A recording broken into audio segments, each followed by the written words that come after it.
So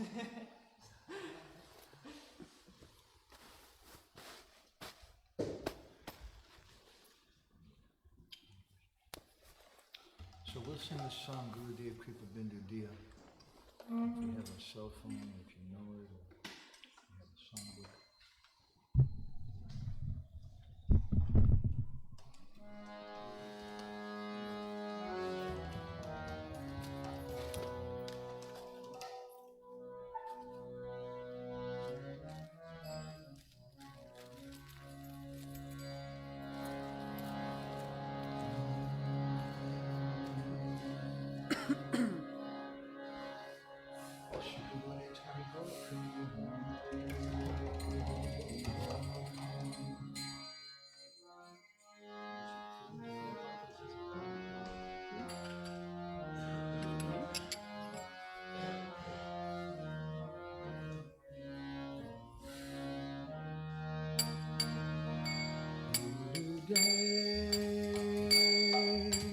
Kripa bindu jiya koro edashe chena pekati hina.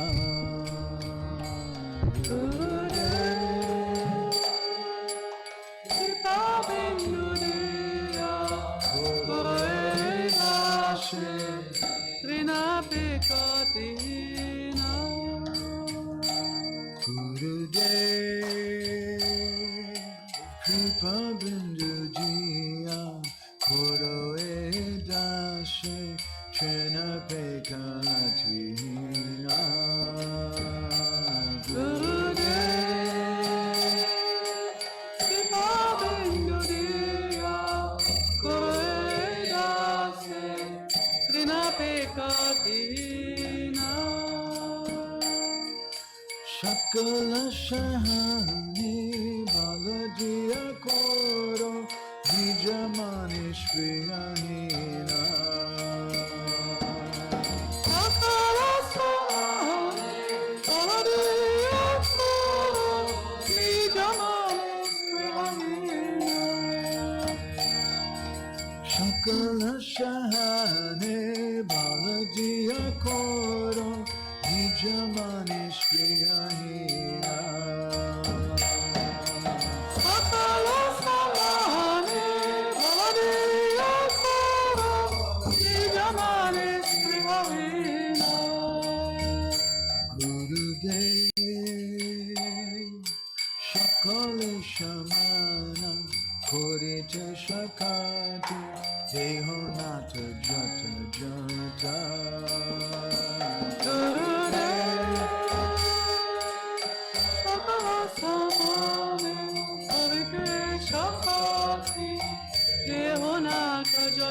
jata. Gurudev shakale shamana korite shakati deho nata jata jata. Gurudev shakale shamana korite shakati deho nata jata jata.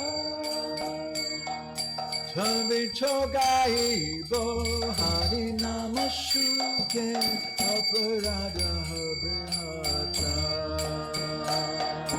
Tavi chogaibo hari nama shuke aparada habihata. Tavi chogaibo hari nama shuke aparada habihata.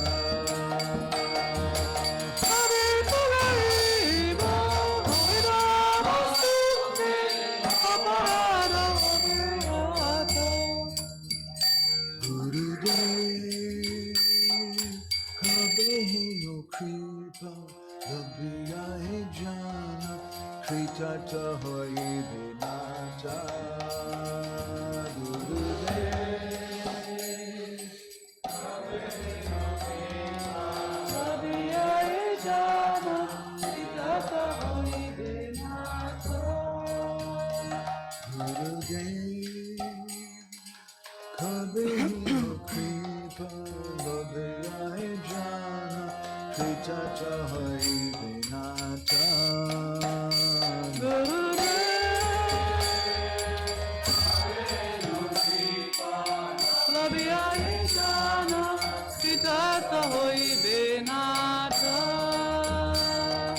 Shakti Burihina Ami Atijina Koro More Atma Shaka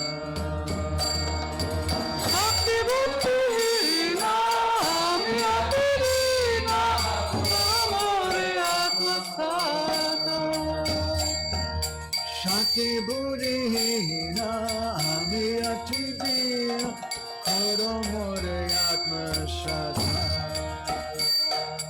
Shakti Buddhina Ami Atirina Amore Atma Sata Gurudev Yogya Cha Vikshare Kichu Nahi Pai Tomara Karuna Shara Gurudev Yogya Cha Vikshare Kichu Nahi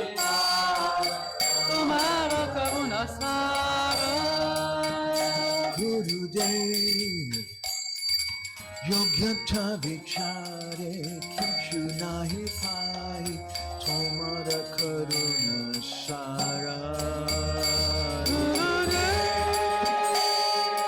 Yogyata Vichare Kichu Nahi Pai Tomara Karuna Sara Gurudev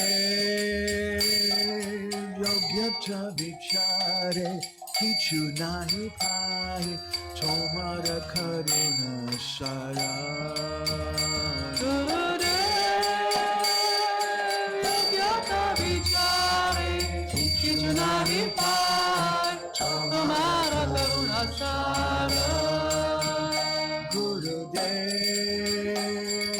Yogyata Vichare Kichu Nahi Pai Tomara Karuna Sara Gurudev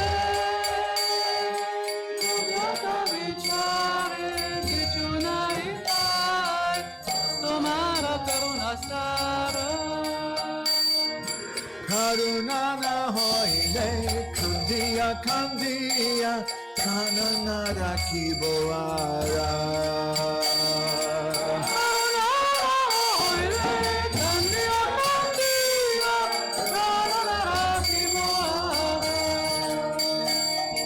Karuna na hoile Kandiya Kandiya Kana nara kiboara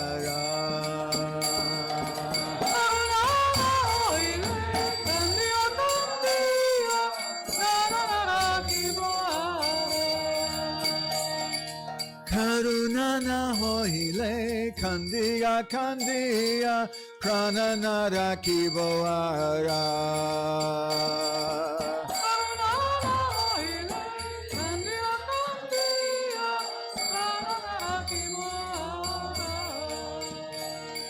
Karuna na hoile Kandiya Kandiya Prana nara kiboara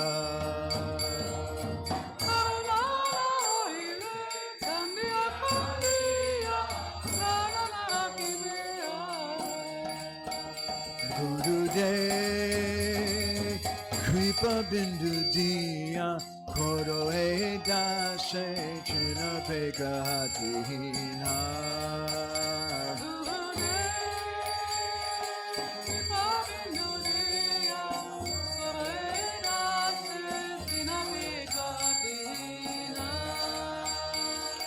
Shakala Shahane Baladiya Koro Nijamani Spriyahina Shakala Shahane Baladiya Koro Nijamani Spriyahina Hare Krishna Krishna Krishna Hare Hare Hare Ram Ram Ram Hare Hare Hare Krishna Krishna Krishna Hare Hare Hare Ram Ram Ram Hare Hare Hare Krishna, Krishna Krishna, Hare Hare, Hare Ram, Ram Ram, Hare Hare.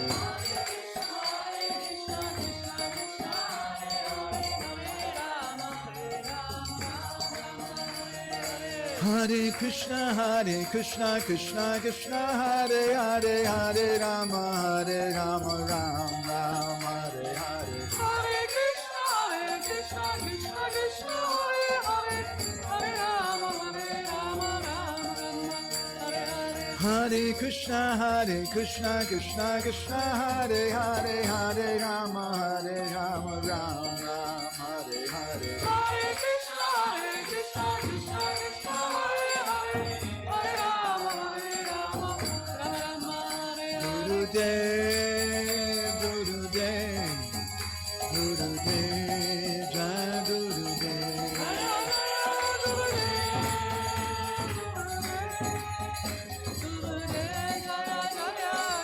Jai Jai Gurudev, Gurudev, Gurudev, Jai Gurudev.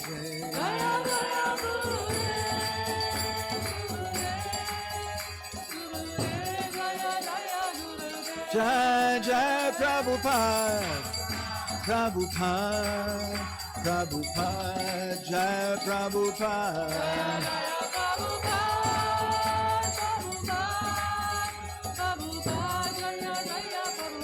Jai Jai Prabhupada, Prabhupada, Prabhupada, Jai Prabhupada.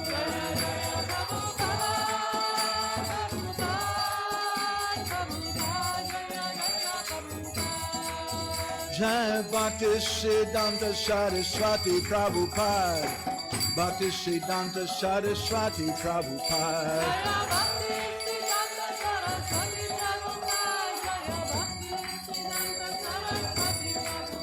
Jai Bhaktisiddhanta Saraswati Prabhupada, Bhaktisiddhanta Saraswati Prabhupada.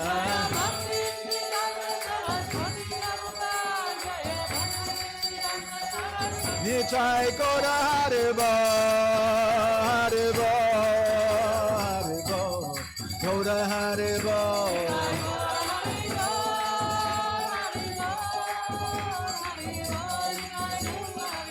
Nitai Gora Haribo, Haribo, Haribo, Gora Haribo.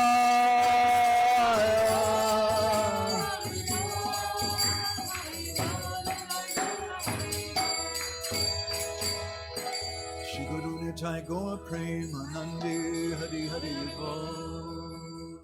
Jai Om Vishnupad Paramahamsa Parivajikacharya Varya Astota Sata Shishimad, His Divine Grace, Abhay Charna Ravinda Bhaktivedanta Swami Maharaj Srila Prabhupada Ki.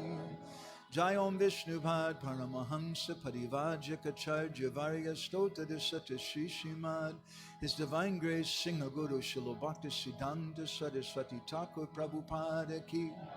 Srila Bhaktisiddhanta Saraswati Thakur Prabhupada Sura Avirbhav Titi Mahamahotsava Ki. Srila Bhaktisiddhanta Saraswati Thakur Prabhupada Sura Vyas Puja Mahamahotsava Ki. Shri Srila Gaur Kishore Das Babaji Maharaj Ki. Shri Saptam Goswami Thakur Bhakti Vinoda Ki. Sankirtan Yagya Ki. Brihat Mridanga Book Distribution Ki. Gaur Premanandi Hari Hari Bol. Shri Shri Donitai Vijay Gauranga Ki. Shri Shri Radhasham Sundar Ju Ki. Gaur Premanandi Hari Hari Bol. Samabeda Bhakta Binda Ki. All glories to the assembled devotees. All glories to the assembled devotees. All glories to the assembled devotees. All glories to Shri Shri Guru and Gauranga. All glories to Srila Prabhupada.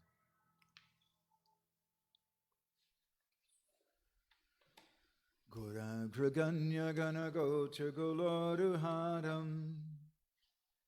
Gauranga Guratama Gopyada Kolpa Briksham.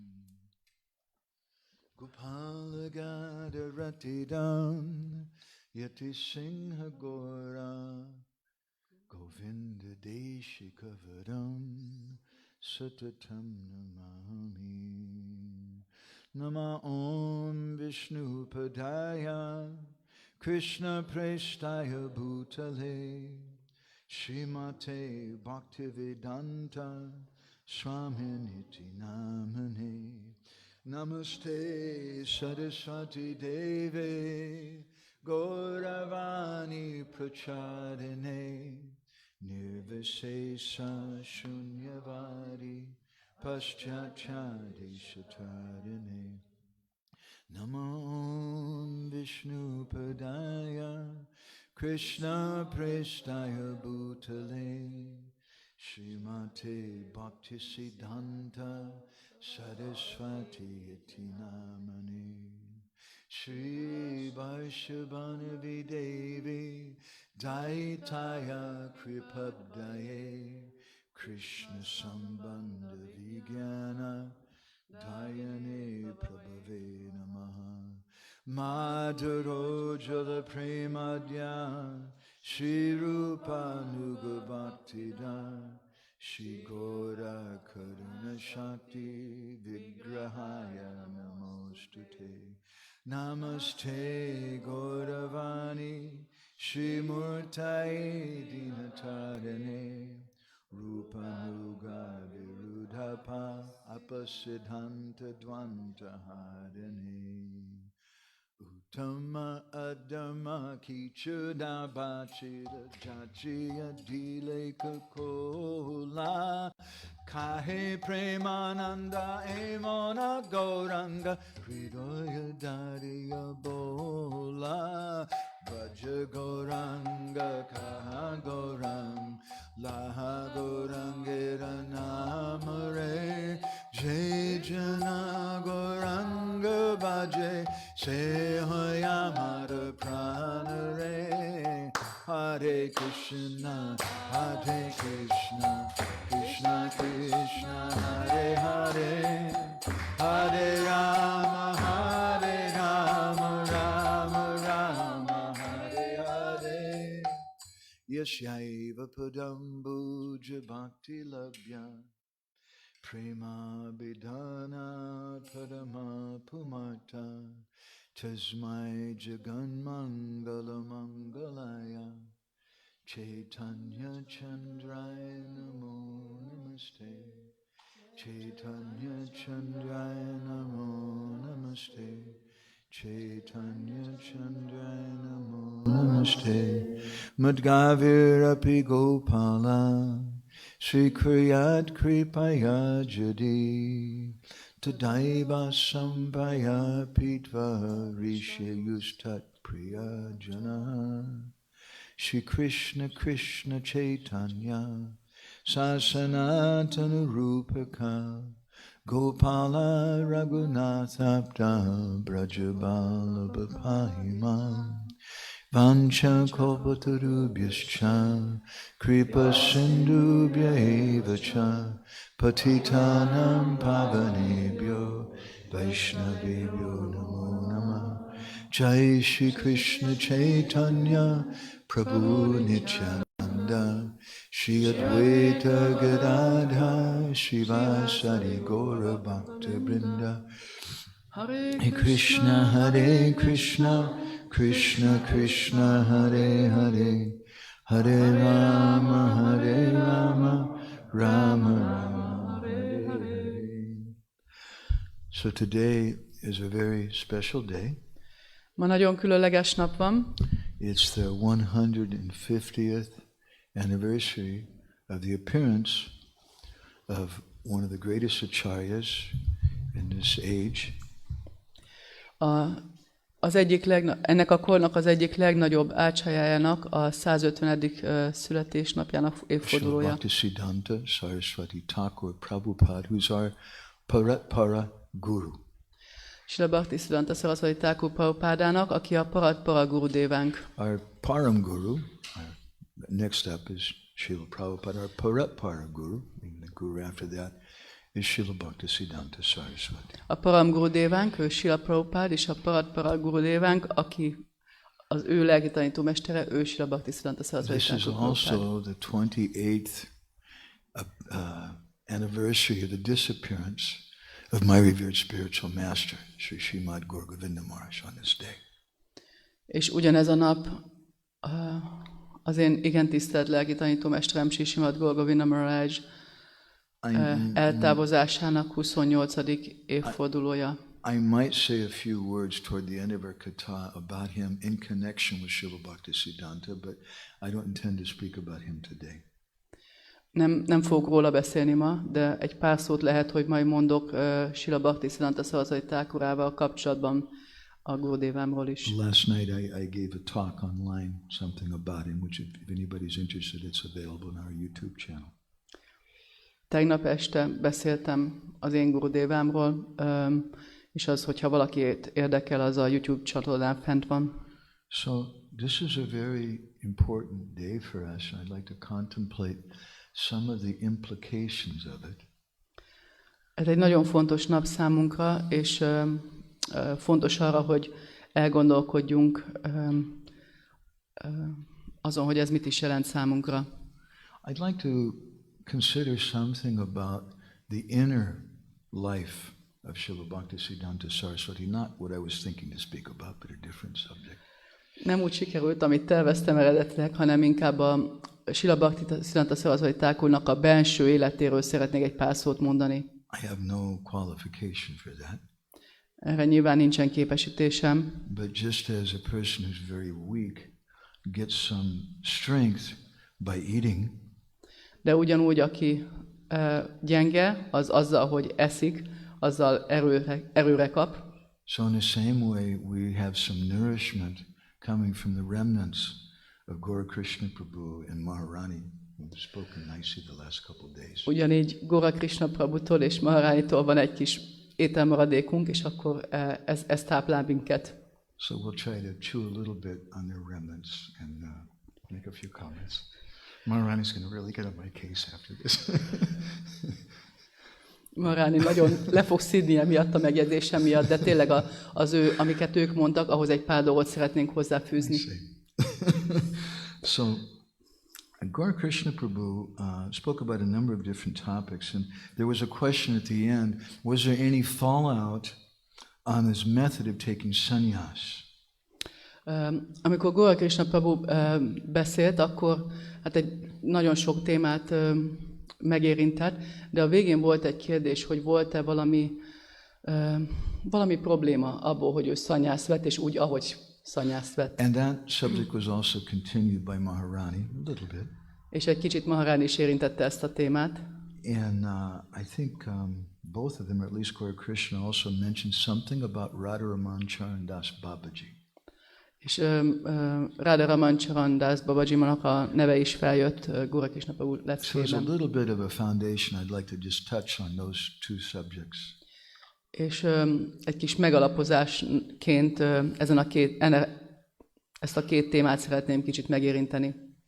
We have these appearance and disappearance days so we can try to contemplate something about the mood and nature of this particular charya. Azért vannak ezek az eltávozási és megjelenési napok, azért ünnepeljük őket, hogy bizonyos ácsájáinknak a hangulatát, a küldetését próbáljuk kicsit, ezen próbáljuk meditálni kicsit. And it's a common thing sometimes devotees at the beginning, they say he was born in this year, and his parents were this, and he did this, and they give some historical, biographical description. És általában bakták azt is elmondják egy a többieknek, hogy ezen a napon született, itt volt, itt született, ezek voltak a szülei, tehát általánosságban beszélnek róla az életéről. But biographies are for the university and for scholars. De az életrajz az egyetemekre való a tudósok számára. The anubhav, or trying to understand the inner mood of that person, that's for bhaktas. A bakták számára igazából az anubhav a fontos, megérteni ennek a személynek a hangulatát. But it's not so easy to understand these persons. De nem olyan könnyű megérteni ezeket a személyeket. Jagadananda Pandit describes in his Prema Vivarta. Jagadananda Pandit a Prema Vivartában leírja.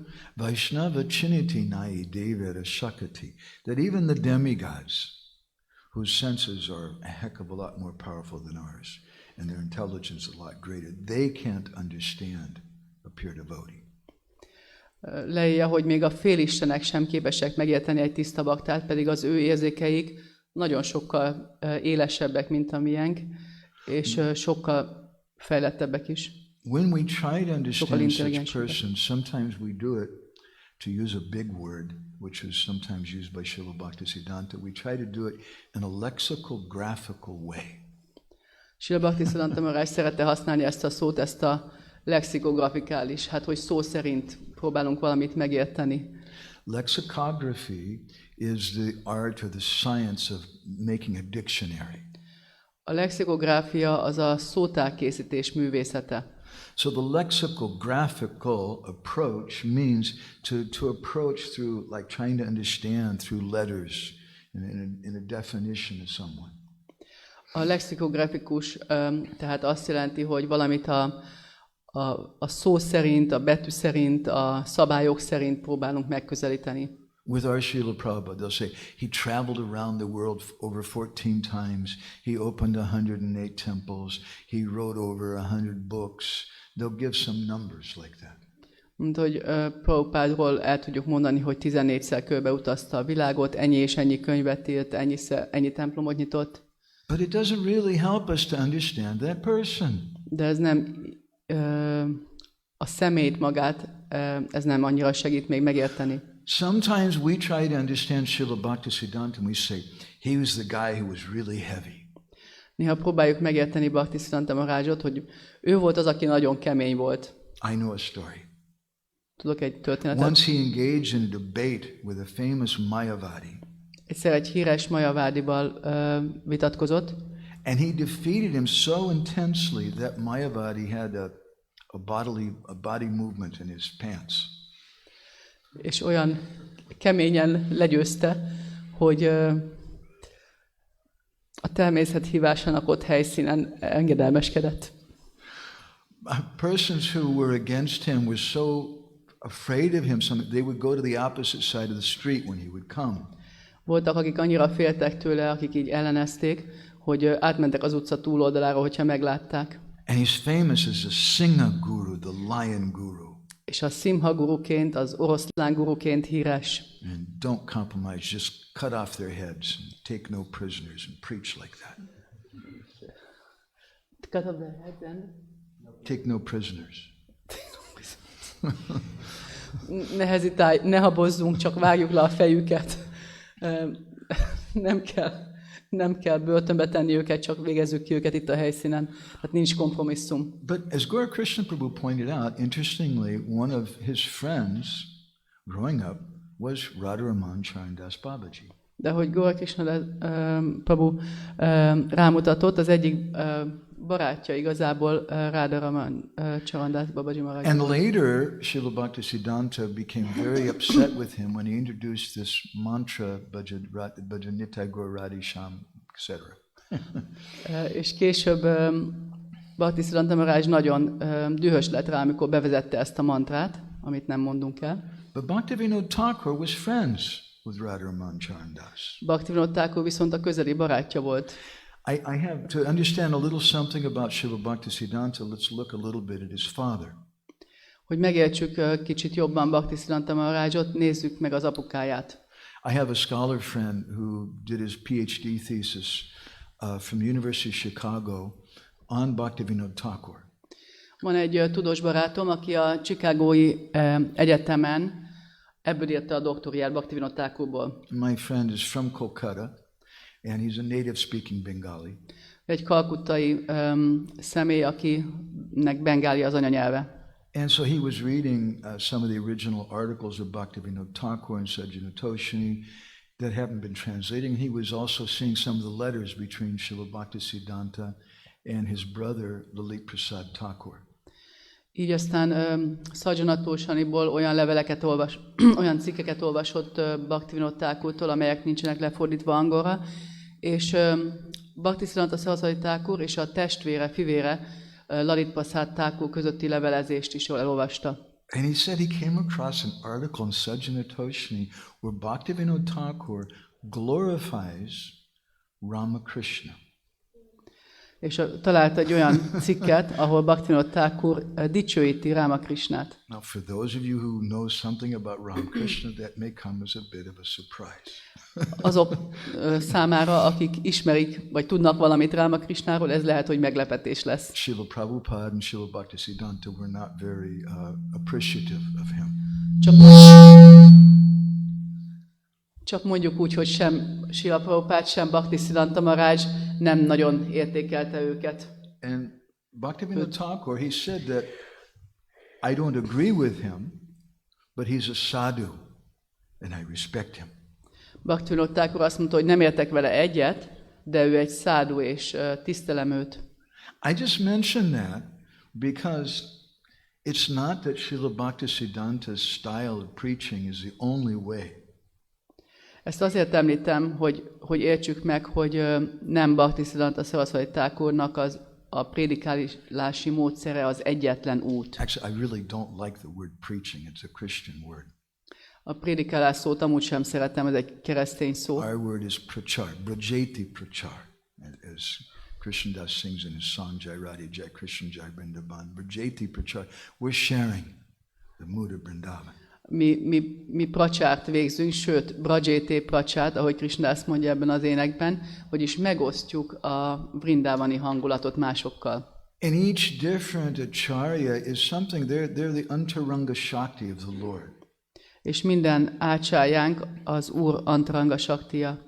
And they're acting in a particular way, in an empowered way. És egy bizonyos felhatalmazott módon cselekednek. And these prayers, these pranam mantras that we recite of Srila Bhaktisiddhanta, és ezek az imák, a pranám mantrák, amiket Srila Bhaktisiddhanta Maharajnak these were mondunk, written by a disciple of his who Maharani spoke about yesterday a little bit. Ezeket a pranám mantrákat az egyik tanítványa írta, akit Maharani is említett tegnap. Ananta Vasudev. Ananta Vasudev Prabhu. And these are the standard prayers which Srila Prabhupada also gave us. És ezek azok az általában használt imák, amiket Srila Prabhupada is adott nekünk át. And he describes that Namaste Gauravani Shri Murtaye Dinatani, that you're the embodiment or the personified teachings of Gauravani, the teachings of Sri Chaitanya Mahaprabhu. És ezek leírják, hogy te vagy a megszemélyesülése a Gauravaninak, Chaitanya Mahaprabhu tanításának. And Rupa Nuga Virud Apasiddhanta Dvantahane. He wouldn't tolerate any apasiddhanta, any false conclusions spoken against Shastra.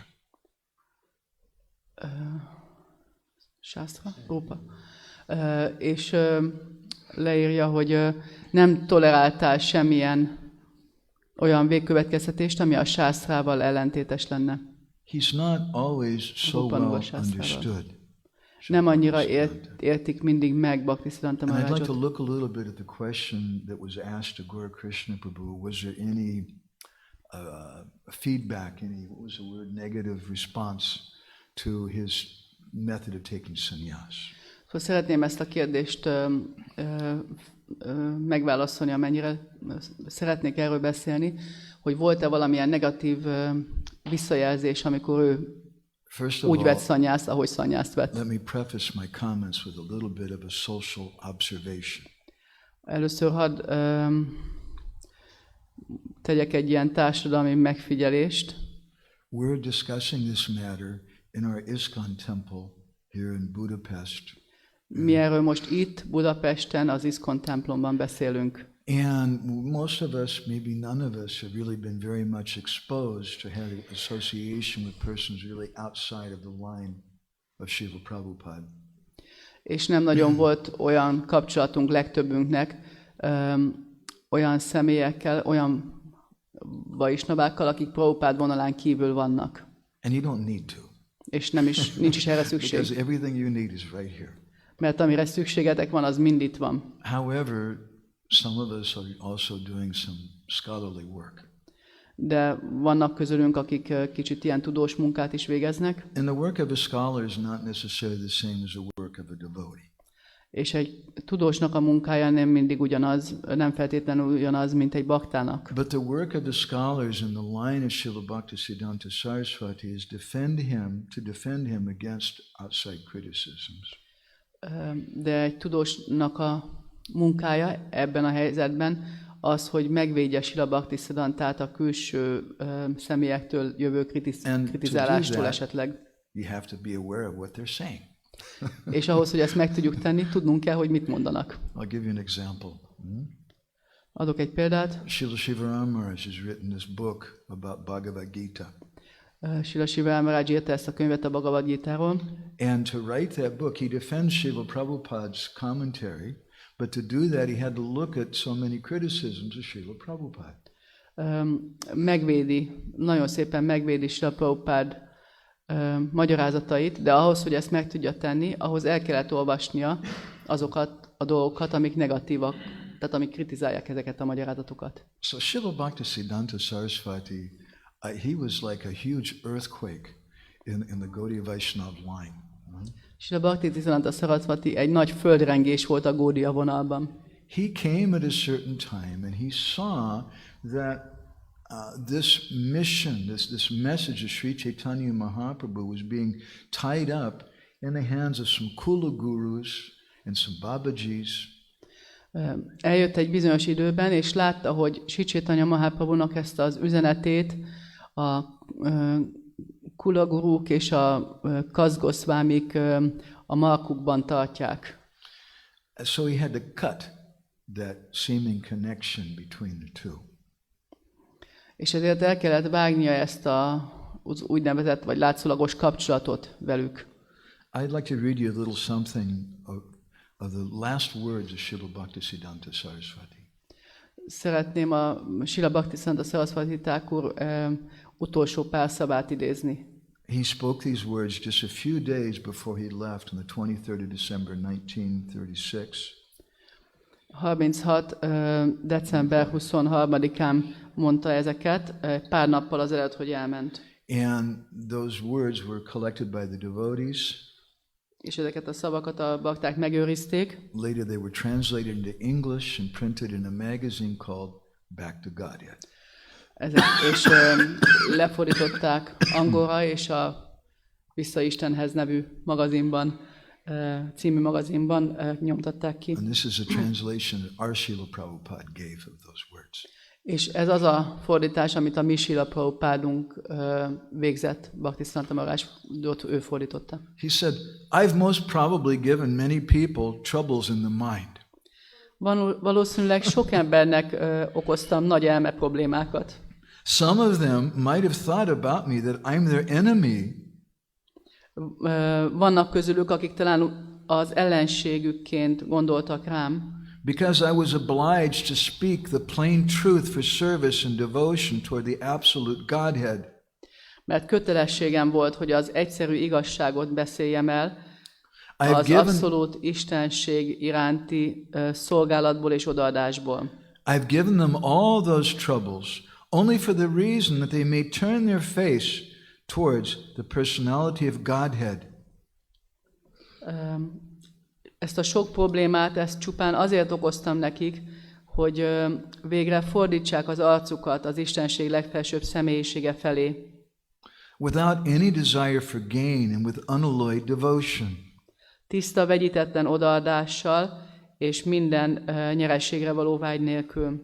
I hope someday or other they may understand me rightly. Az a reményem, hogy egy napon majd megértik ezt a helyes szándékomat. So, vagy jól megértenek engem. This sannyas business is a big thing. Ez a szannyász dolog, ez egy nagy dolog. It's a social thing. Ez egy társadalmi esemény. And we should understand not just the social aspect of it, but we should understand something of the purpose behind it. De nem csak a társadalmi vonatkozását kell megértenünk, hanem azt is, hogy mi rejlik mögötte. First of all, let me ask you a question. What is the necessity of Sri Chaitanya Mahaprabhu to take sannyas? Először hadd tegyem fel nektek azt a kérdést, hogy mi szükség van arra, hogy Sri Chaitanya Mahaprabhu szannyászt vegyem. So sannyasam, the Bhagavad Gita, Krishna describes that the purpose of sannyas is to purify one of material contamination. Bhagavad Gitában Krishna elmagyarázza, hogy a szanyász célja az az, hogy megtisztítsa az embert az anyagi szennyeződéstől. So what's the necessity of Sri Chaitanya Mahaprabhu to take sannyas? Akkor mi szükség van arra, hogy Sri Chaitanya Mahaprabhu szanyászt vegyem? You're a saffron walla. You should answer this question. Why? Te sárkányban vagy, úgyhogy kellene, hogy tudjad a választ erre a kérdésre. What do you think? Mit gondoltok? I don't know. He just did it, huh?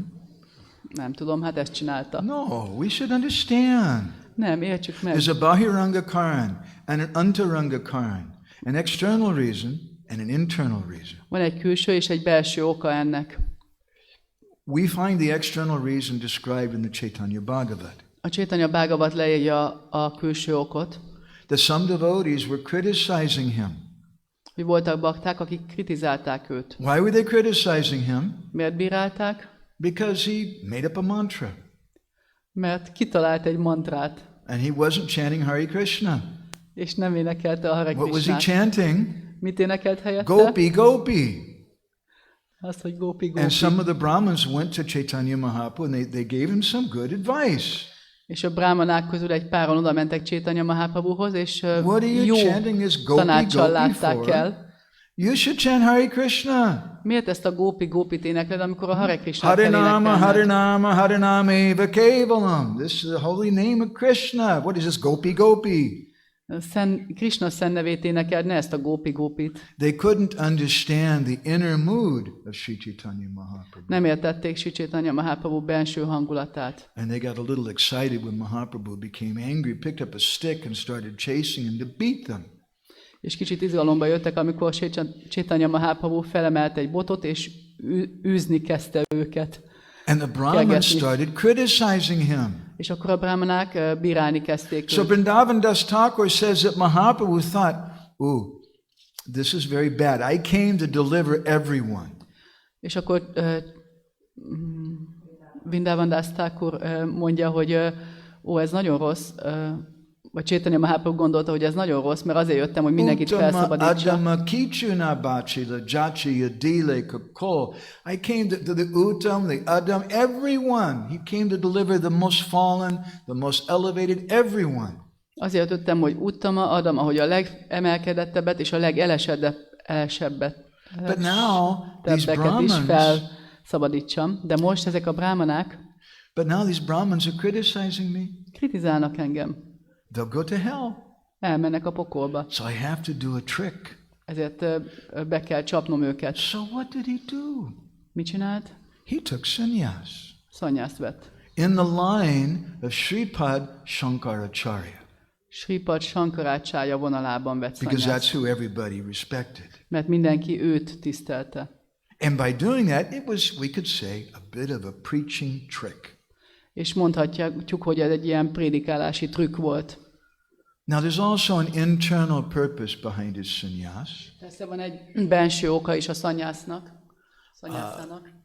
In our line, there's a mantra that they have. It's a Gopi Bhav mantra. The meaning of the mantra basically is, for the sannyasis, that they're meditating on themselves as a gopi. A mi vonalunkban a szanyászik egy olyan mantrát kapnak, aminek a jelentése az valójában az, hogy azon meditálnak, hogy ők gópik. So this was a purpose of Chaitanya Mahaprabhu, an external purpose and an internal purpose. Tehát ez Chaitanya Mahaprabhunak a szanyászának a külső és a belső oka. Srila Prabhupada writes in his purport in Chaitanya Charitamrita, Adi 3:34. 3:34.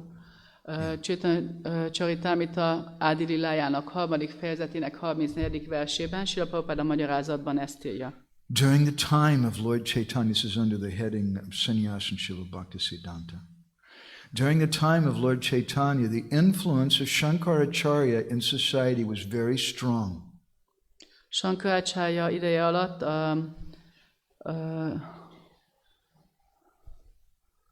During the time of Lord Chaitanya, the influence of Shankaracharya in society was very strong. Sri Chaitanya Mahaprabhu ideje alatt Shankaracharya hatása nagyon erős volt. Oh, he found it.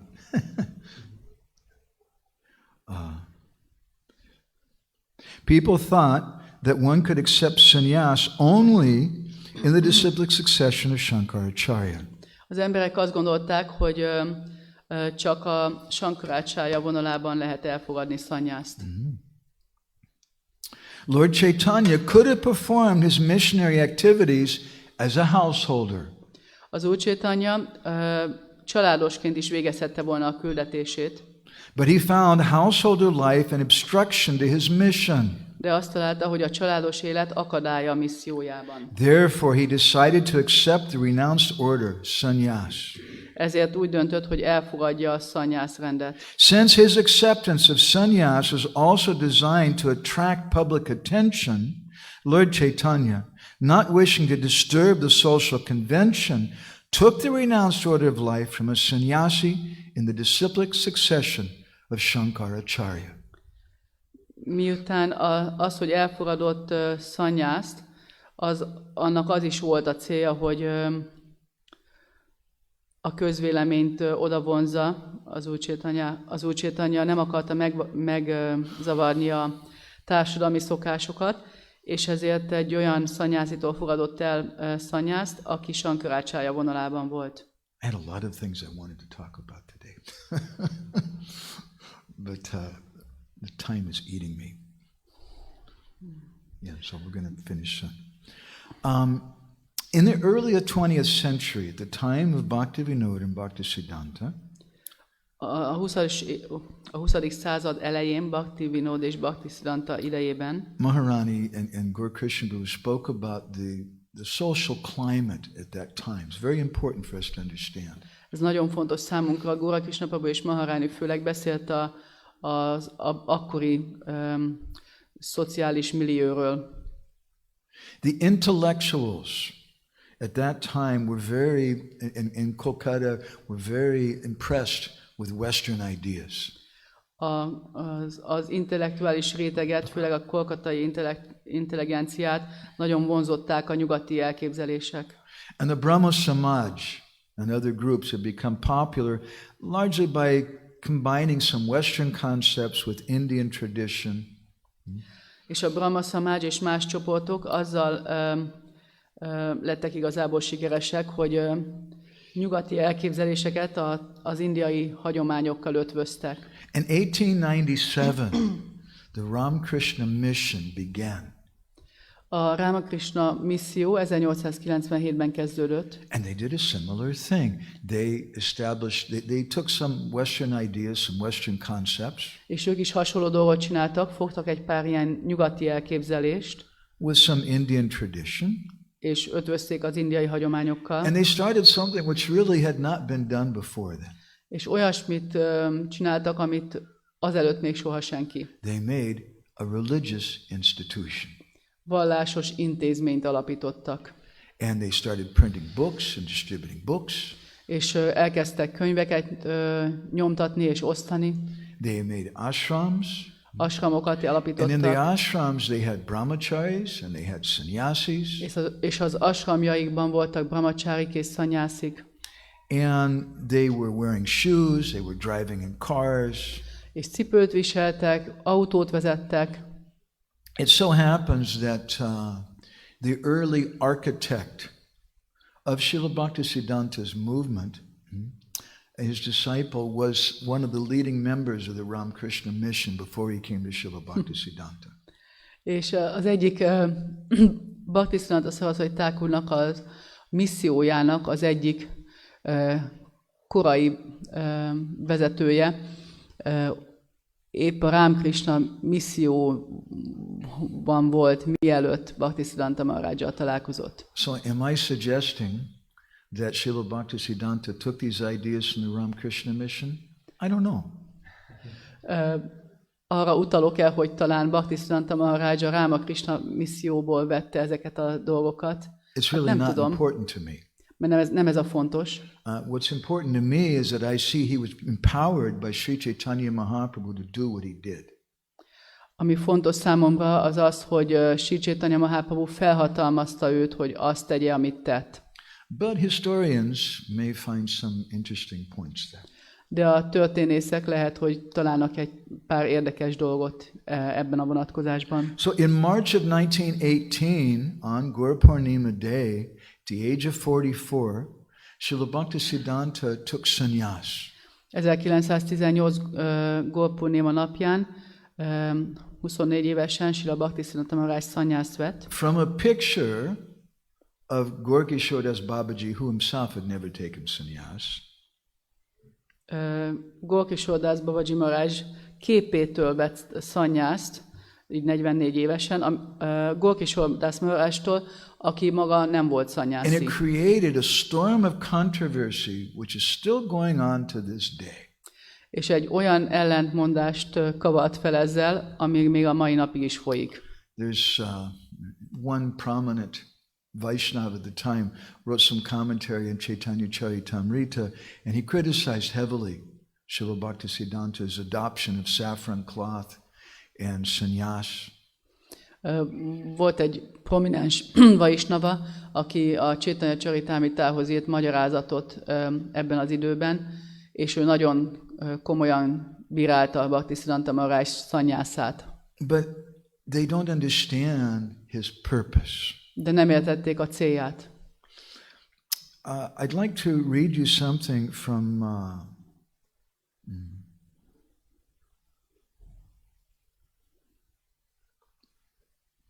a lecture that Srila Prabhupada gave in Mayapur in 1974. Egy 1974-ben adott leckéjéből szeretnék most olvasni Prabhupádnak. And in that lecture he explains why Srila Bhaktisiddhanta introduced these things. És ebben a leckében Prabhupád elmagyarázza, hogy miért vezette ezt be Srila Bhaktisiddhanta. We're going to go a few minutes over. Try to be quick though. Prabhupada said, actually a Vaishnava is above Varnashram Dharma. A Vaishnava valójában a Varnashram Dharma felett áll. Sannyas means Varnashram Dharma. Szannyász Varnashram Dharmát jelent. Prabhupada said, actually a Vaishnava is above Varnashram Dharma. És Prabhupád magyarázza, hogy a Vaishnava a szannyász felett But áll. we don't claim that we have become perfect Vaishnavas.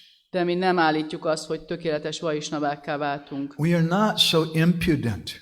Nem vagyunk ilyen szemtelenek. We want to remain under the Vaishnavas. Szeretnénk a Vaishnavák alatt állni. In Chaitanya Charitamrita, you'll find that a Vaishnava is a Paramahamsa.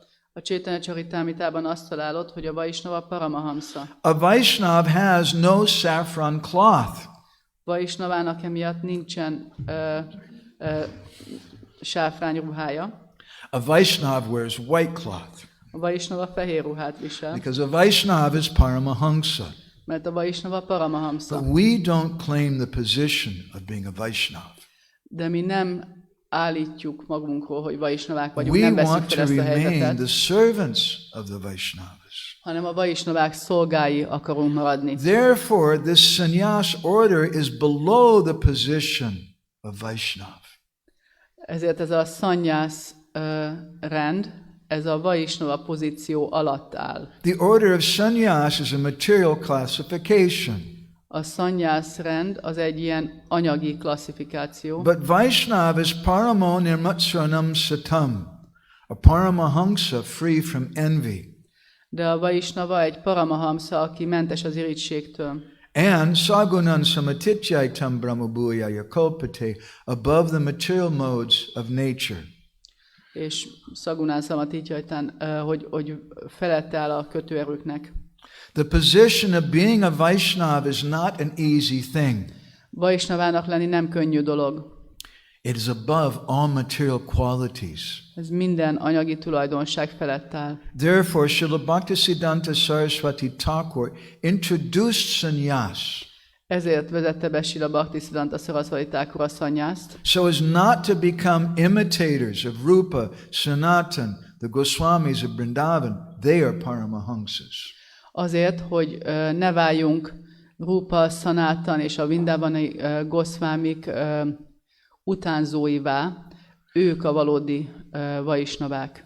The Paramahamsa stage should not be imitated. Ezt a Paramahamsa szintet nem szabad utánozni. To stop this imitation, Azért, hogy megállítsa ezt az utánzást, Srila Bhaktisiddhanta Saraswati Thakur introduced this system of sannyas. ezért vezette be Srila Bhaktisiddhanta Saraswati Thakur ezt a szanyászrendet. He personally became a sannyasi, Ő maga is szanyászi lett, and he gave sannyas to many of his disciples. és sok tanítványának szanyászt adott. This was a preaching activity. Ez egy prédikáló tevékenység But just volt. as Sri Chaitanya Mahaprabhu, in his case, there's a Bahiranga Karan and an Antaranga Karan, an external and an internal purpose, so also with Srila Bhaktisiddhanta. De úgy, ahogy Sri Chaitanya Mahaprabhunak is volt egy külső és egy belső ok arra, hogy szanyászt vett, ugyanígy Srila Bhaktisiddhanta Saraswati Thakurnak is. For an external purpose, it helps with preaching. A külső oka a szanyásznak az az, hogy segít a In a prédikálásban. middle kind of way, in between the two perhaps, it helps us to respect the Paramahamsas who are wearing Babaji Vesh, like Gorkishore Das Babaji and Rupan Sanatan Goswamis. Ugye a külső és a belső között segít nekünk abban, hogy tiszteljük a Babajikat, Gorkishore Babaji Maharajot, Rupa és Sanatana Goswamit. And internally, it means Gopi Bhav. Belül pedig a Gopi Bhavot jelenti. So this is a little something about Srila Bhaktisiddhanta and sannyas. Szóval ez volt egy kicsit pár szó Srila Bhaktisiddhantáról és a szanyászról. Unlimited things we could say about him.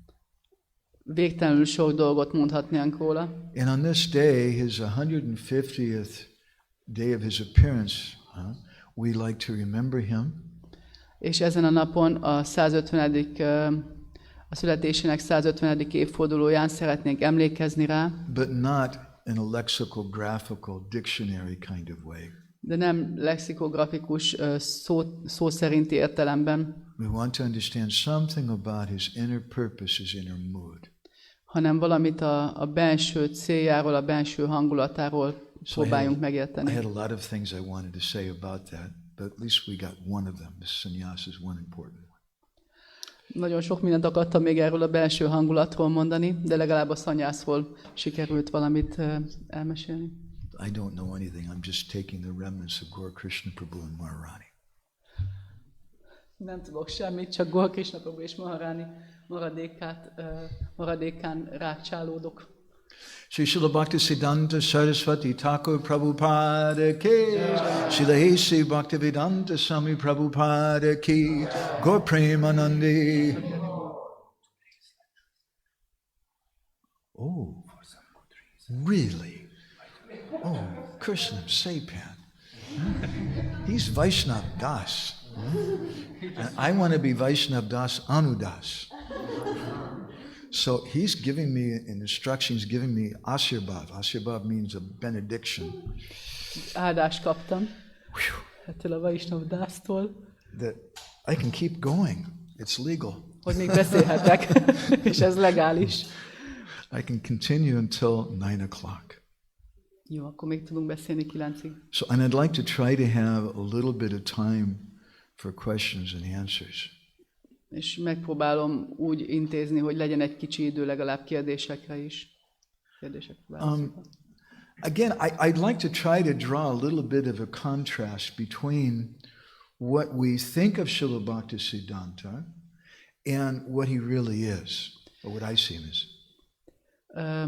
Egy kis kontrasztot szeretnék felállítani aközött a két dolog között, hogy mi mit gondolunk, vagy hogy én mit gondoltam Srila Bhaktisiddhanta Saraswatiról, és hogy valójában ő kicsoda. Madhupati, we have some comment and question?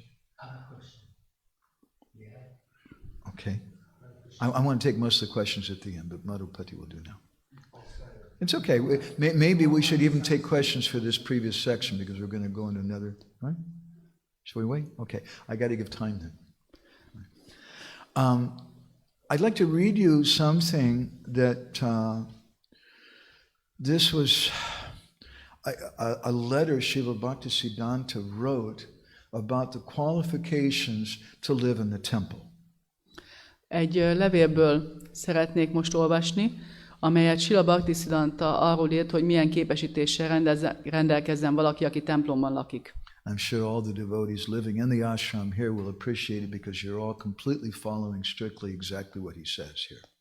Biztos vagyok benne, hogy az itteni templomi bakták nagyon fogják ezt méltányolni, mert nyilvánvalóan tökéletesen, szigorúan követitek az összes ilyen követelményt, amit ő felállított. He said, our mutt is not meant, our mutt means the ashram, the place, our mutta is not meant for wrestlers.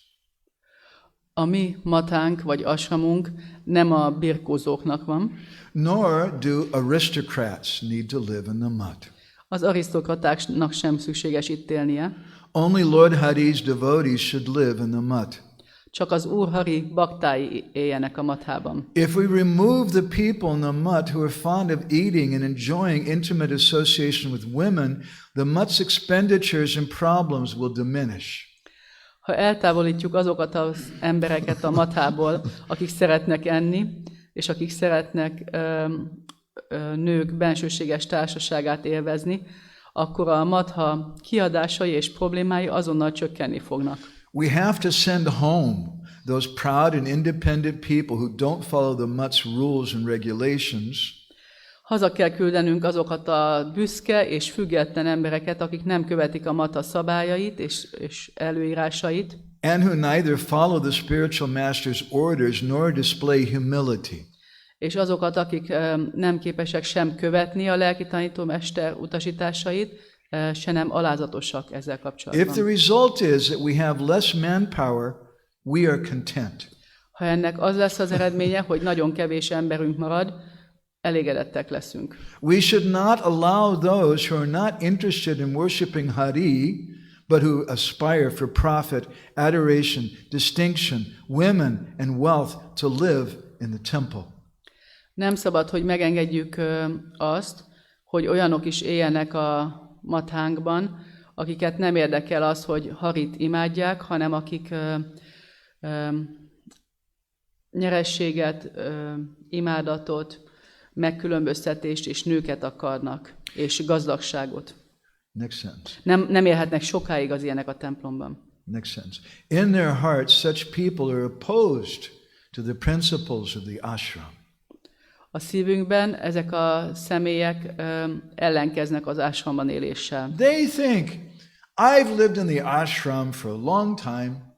Azt gondolják, hogy sokáig az ashramában éltem. I've worked hard for the temple. Keményen dolgoztam a templomért. Now I can eat nice food, dress opulently, demand respect from others, and be given a position in the temple administration.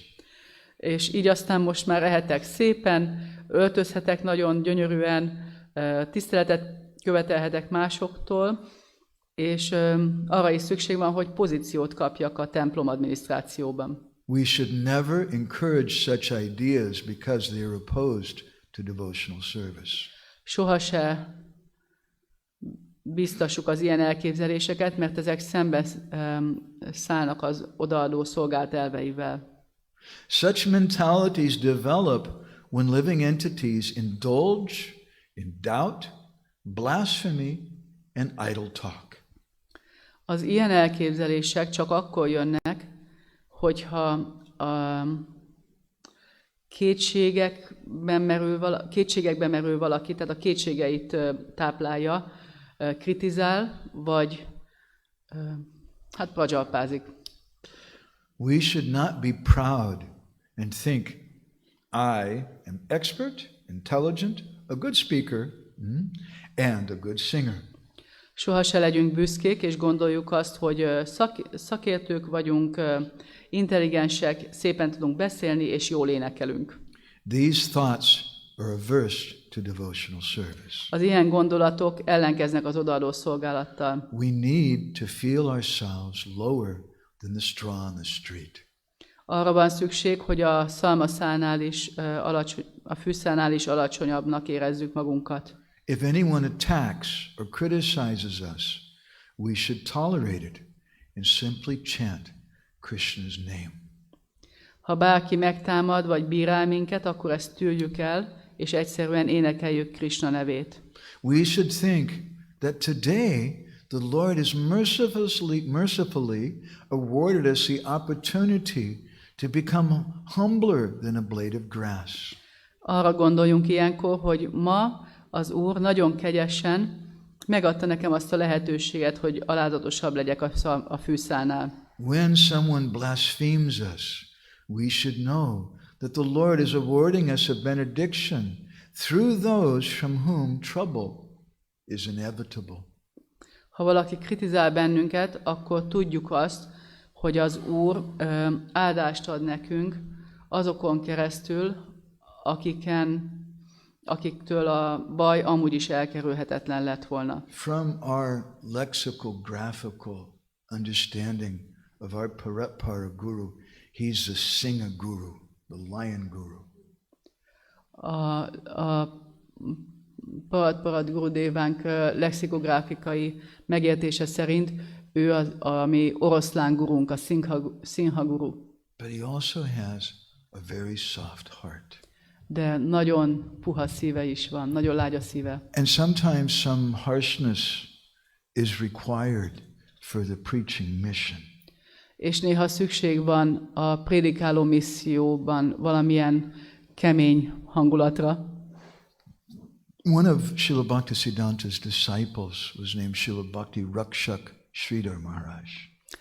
Srila Bhaktisiddhanta Maharaj egyik tanítványát Srila Bhakti Rakshak Sridhar Maharajnak hívják. And at one point, Sridhar Maharaj was a temple president in one of Srila Bhaktisiddhanta's temples. Az egyik templomban Sridhar Maharaj volt a templom prezident Bhaktisiddhanta idejében. When Srila Bhaktisiddhanta came to visit there was a problem. És amikor Srila Bhaktisiddhanta eljött oda látogatni, akkor volt valami probléma. And Sridhar Maharaj brought one of his godbrothers, a brahmachari, before Srila Bhaktisiddhanta. És Sridhar Maharaj oda hozta az egyik brahmacharit, az egyik isten testvérét Srila Bhaktisiddhanta színe elé. This is a brahmachari. Ő egy He's been living in brahmachari, the temple. itt lakott a templomban. And he fell down and had some illicit relations with a woman. És leesett, és hát egy nővel volt tiltott kapcsolata. And Bhaktisiddhanta told him, get out. És Bhaktisiddhanta azt mondta neki, tűnj innen. And that brahmachari started crying. Brahmachari sírva fakadt. And Bhaktisiddhanta said, you can go anywhere you want, but not here, out. És Bhaktisiddhanta azt mondta neki, hogy mehetsz, ahova csak akarsz, de itt nem maradhatsz. And so the brahmachari took his things and very sadly left.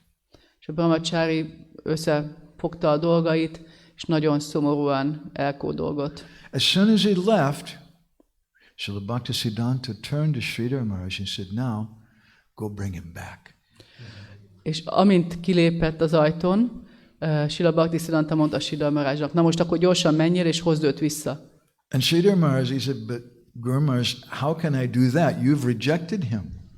És Sridhar Maharaj mondta neki, hát ezt hogy tehetném, Guru Maharaj, hát te elutasítottad őt. And Srila Bhaktisiddhanta then said, in the same way that Sri Chaitanya Mahaprabhu rejected his servant, Kala Krishnadas, Ugyanolyan módon, ahogy Sri Chaitanya Mahaprabhu elutasította a szolgáját, Kala Krishnadást, who had been taken away at one point by the Bhattatari ladies, akit a batatári hölgyek egy bizonyos időben elbűvöltek. Mahaprabhu rescued him, Mahaprabhu megmentette őt, took him back to Jagannath Puri, visszavitte Jagannath Puriba, and then told him, go away, és aztán elküldte őt, rejected him. elutasította őt. But what happened at that time, De mi történt ekkor? the devotees headed by Advaita Acharya who were present there in Jagannath Puri, they had mercy on Kala Krishnadas.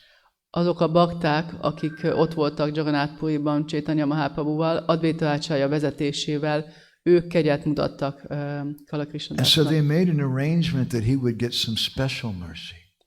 Ezért elrendezték, hogy valahogy ilyen különleges kegyet kapjon. They gave him some Jagannath Mahaprasad, Adtak neki egy kis Jagannath Mahaprasadamot, and they told him, you should go to Navadvip, és azt mondták, hogy menj Navadvipába, and you go see Sachimata, the mother of Chaitanya Mahaprabhu. és menj el Sachimatát meglátogatni, Chaitanya Mahaprabhu And tell her édesanyját, the news, what's gone on with her boy.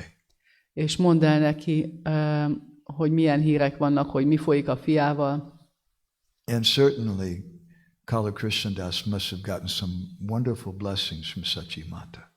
És egészen biztos, hogy Kala Krishnadas emiatt valamilyen csodálatos áldást kaphatott Sachi Matától. So Srila Bhaktisiddhanta said, so in this way, the disciples of the Guru are even more merciful than the Guru. És Srila Bhaktisiddhanta Maharaj ekkor elmagyarázta, hogy a Guru tanítványai még kegyesebbek, mint maga a Guru. So you go and bring him back. Szóval menj és hozz vissza őt.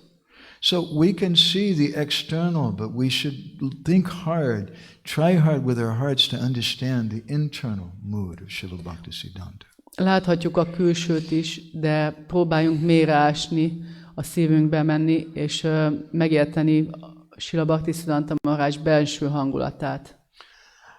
We sometimes think that his whole purpose was just to make everything big temples, big money, big numbers of book distribution, big numbers of devotees living in the temple.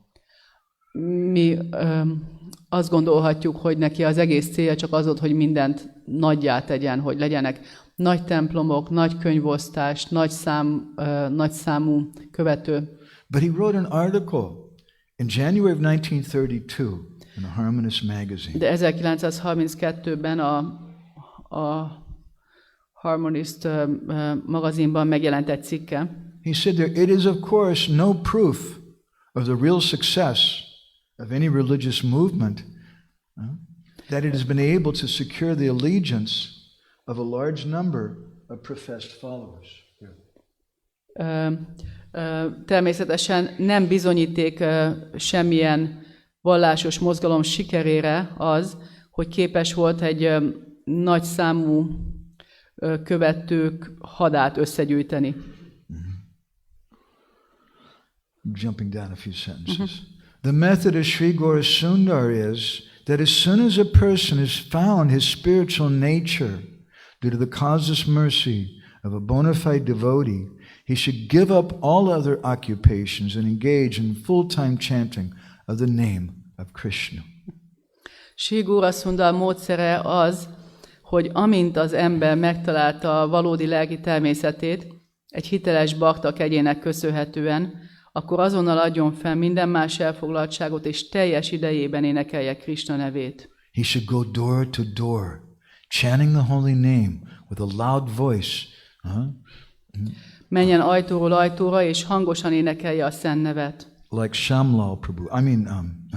Chanting the holy name with a loud voice so that he may be heard by everyone. Hogy mindenki hallja őt.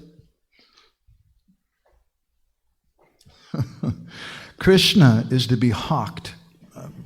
If you hawk something, means you're trying to sell it, you're pushing it. Krishna is to be hawked as a free gift at the door of all slumberers, people who are sleeping in this world, so that Krishna may have a chance of being heard by the most graceless of egotists. Krishnát szabad, ingyenes ajándékként kell valahogy odaadni minden egyes házba, minden egyes ajtónál, ennek a világnak az emberei számára, akik mind alszanak. Úgyhogy Krishnának meglegyen az az esélye, hogy még a legkegyvesztettebb egotisták is hallhassák a nevét, vagy hogy hallhassák őt. In this way, Krishna goes down on his knees, as it were, to obtain the slightest recognition of his existence. Így van az, hogy Krishna térden állva könyörög,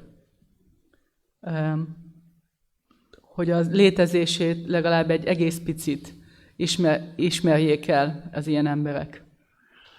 In 1905, at the age of 31, Srila Bhaktisiddhanta Saraswati took a vow to chant 1 billion names. 31 évesen 1905-ben Srila Bhaktisiddhanta megfogadta, hogy 1 billió nevet, milliárd nevet fog énekelni. That means every day at least 3 lakhs of names. Ami azt jelenti, hogy minden nap legalább 3 lakh nevet, tehát 3x64 kört legalább. And monthly at least 10 million names. És minden hónapban legalább 10 milliót. He chanted on a japa mala that Bhaktisiddhanta Thakur gave him himself. Azon a japamálán japázott, amit Bhaktisiddhanta Thakur maga adott neki. And he chanted in front of a deity of Chaitanya Mahaprabhu, still there today in the Rudra Gaudiya Mutt in Mayapur. És azelőtt a Chaitanya Mahaprabhu múlti előtt, aki ma is ott van a Rudra Gaudiya Muttban, Mayapurban. So it took him 4 years to do this. Ez 4 évig tartott neki. Mm-hmm. And during that time, interestingly, he was wearing green cloth. És ez alatt, az idő alatt érdekes módon zöld ruhát viselt. Which is an expression of viraha, or separation. Ami a virahának, az elkülönülésnek a színe, ennek a kifejezése. And Srila Gorky showed us Babaji, when he saw the behavior of Bhaktisiddhanta Saraswati, at the time he said, I see the renunciation of Rupa and Raghunath in my Prabhu. He addressed Bhaktisiddhanta as my Prabhu. És amikor a lelki tanítómestere Gorky Sodász Babaji Maharaj meglátta az ő viselkedését, akkor azt mondta, hogy az én Prabhumban, Prabhunak szólította a tanítványát, az én Prabhumban látom Rupa és Raghunath lemondását. That's pretty amazing, isn't it? Ez elég elképesztő, nem? It gets more amazing. De még ennél is olyanabb lesz. During these 4 years, while he was chanting 3 lakhs a day, he was also in charge of the temple, the Yoga Pit temple. Ez alatt a 4 év alatt, amíg japázott, a Jogapiti templomot is ő vezette. Previously, Bhaktivinoda Thakur wrote about how Lord Nityananda gave him a vision. He saw an Adbhuta Mandir. Korábban Bhaktivinoda Thakur beszélt arról, hogy az Úr Nityananda adott neki egy ilyen víziót, egy látomást az Adbhuta Mandirról. And he established that Adbhuta Mandir, and the birthplace of Chaitanya Mahaprabhu is the Yoga Pit temple. És hogy ezt az Adbhuta templomot meg is alapozta Jogapitnál, Chaitanya Mahaprabhu születési helyénél. So during these 4 years, he was chanting 3 lakhs a day, chanted 1 billion names. He was managing the temple. He wrote an elaborate commentary on Chaitanya Charitamrita. És úgy mellesleg, azon kívül, hogy 3x64 kört japázott naponta, 192 kört vezette a Jogapiti templomot, emellett még egy nagyon részletes magyarázatot is fűzött a Chaitanya Charitamritához. And every day people who were coming to see him, he would speak, he'd give class to them. És minden nap leckét tartott azoknak, akik eljöttek. And it was after he chanted those 1 billion names that he took sannyas. És miután ezt az 1 milliárd nevet elénekelte, akkor vett szannyászt. So many things. I'd like to just share with you one other thing in connection with Ananta Vasudev. Még egy dolgot szeretnék csak említeni, ez is Ananta Vasudevvel kapcsolatos. He was a leading disciple at that time. Ő ekkor egy ilyen vezető tanítvány volt. And later there's some things Maharani mentioned that we don't feel so comfortable with. Aztán később voltak valami dolgok, amikkel nem érezzük olyan kényelmesen magunkat. But he wrote the pranam prayers for Srila Bhaktisiddhanta and did a lot of literary work for him. De ő írta a Srila Bhaktisiddhanta pranam mantráját, és nagyon sok más irodalmi alkotásában részt vett. And Bhakti Vikas Maharaj mentions that one day Ananta Vasudev had a dream. És Bhakti Vikas Maharaj említi, hogy egy nap Ananta Vasudevnek volt egy álma. And that morning he went to his Guru Maharaj, Srila Bhaktisiddhanta, and told him, I had this dream. És miután ezt az álmot láttam, elment a Guru Maharajhoz, Bhaktisiddhanta Maharajhoz. And in my dream I saw the spiritual world of Vrindavan. És hogy mondta, hogy hát álmomban láttam a lelki világot, Vrindavanát. And you were there. És te is ott voltál. And your name, you were there as Nayana Mani Manjari. És úgy voltál ott, hogy Nayana Mani Manjarinak hívtak. And when Srila Bhaktisiddhanta heard that, he didn't make any comments, he just laughed. És amikor Srila Bhaktisiddhanta ezt meghallotta, akkor semmilyen megjegyzést nem fűzött hozzá, csak nevetni kezdett. And from that time on, in the Gaudiya Mutt, the devotees became convinced that our Guru Maharaj, his Swarup, is Nayana Mani Manjari. És ettől kezdve volt az, hogy a Gaudiya Muttban a bakták meg voltak arról győződve, hogy a Guru Maharajunk Swarupája a Nayana Mani Manjari. And Srila Prabhupada also commented on this in a letter that he wrote in February 1969. És 1969. februárjában, amikor Srila Prabhupada írt egy levelet, akkor ő is megjegyzést fűzött ehhez. He said, my Guru Maharaj claimed to be one of the sub-devotee assistants of the 8 gopis. Azt mondta Prabhupada, hogy az én Guru Maharajom azt mondta, hogy vagy hogy az volt az megértés, hogy az 8 fő gópi egyikének az egyik almandzsária. Srila Prabhupada sometimes spoke about 2 tracks of a train. Srila Prabhupada néha beszélt a vonat sínéről, hogy 2 sín van. Or how a bird has 2 wings. Vagy hogy egy madárnak 2 szárnya van. Preaching and bhajan. A prédikálás és a bhajan. And both of these are required.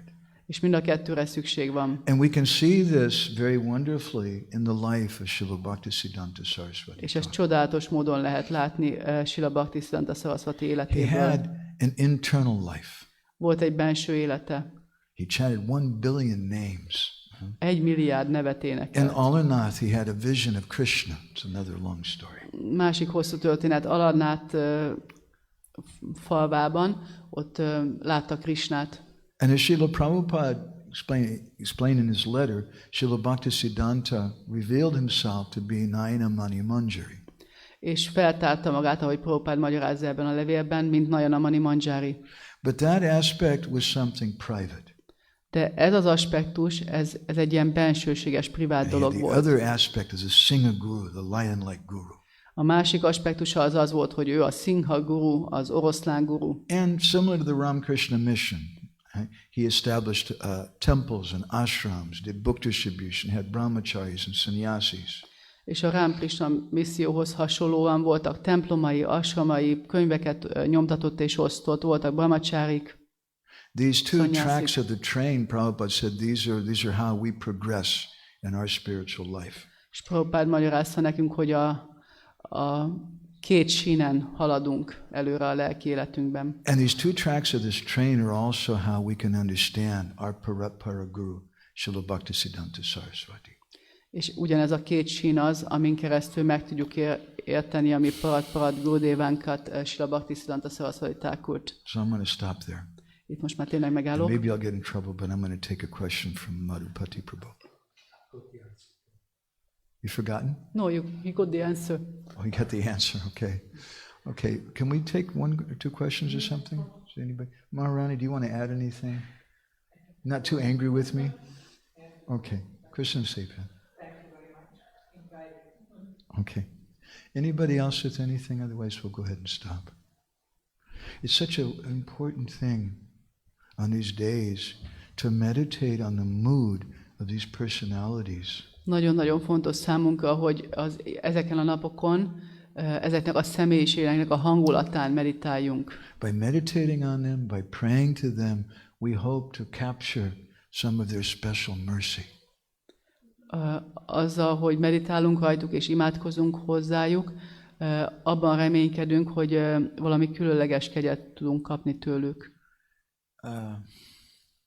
28 years ago, a few weeks before this, 28 years and a few weeks ago, 28 évvel és egy pár héttel ezelőtt my Guru Maharaj privately told a devotee, a Guru Maharajom bizalmasan azt mondta egy baktának, he said, just as Srila Bhaktisiddhanta became disgusted and left this world early, I'm also thinking to leave.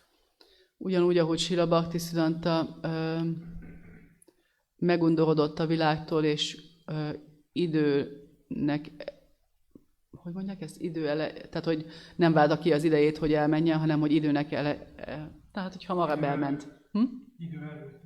Idő előtt elment. And then on February 2nd, 1996, Guru Maharaj left on that day, which was Srila Bhaktisiddhanta's appearance day. És aztán 96-ban, február 2-án azon a napon ment el, amikor Bhaktisiddhanta Maharaj megjelent. So it's only by his mercy that I can try to understand anything about my Para Guru, Srila Bhaktisiddhanta Saraswati.